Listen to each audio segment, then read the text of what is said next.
On the large scale, I think one thing we're going to have to come to terms with is that there will be more fire in a warming world. And that's not entirely a bad thing. Most of the ecosystems in the world need some amount of fire for their health and resilience.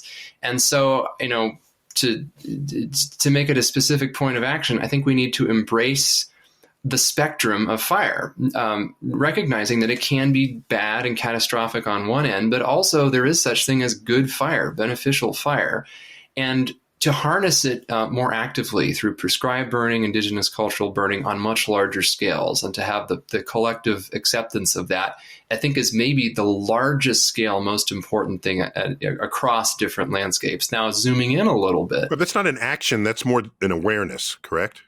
Well, we need to do it. Someone needs to be the firelighters. We need to have policies in place that allow us to actually do it. So there are some, public policy action items. There are some funding. We need the crews and the personnel and the equipment, available to do this regularly and safely.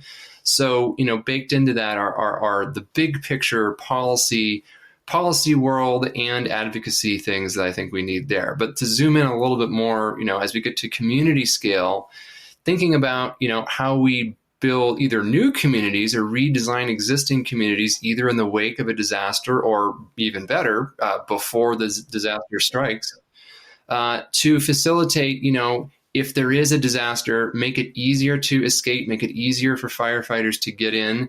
Sometimes this is in terms of how the road networks are operated or adding additional emergency ingress or egress routes. This is something that's now becoming commonplace in Western U.S. communities, is they'll add an escape route that wasn't there before, for example.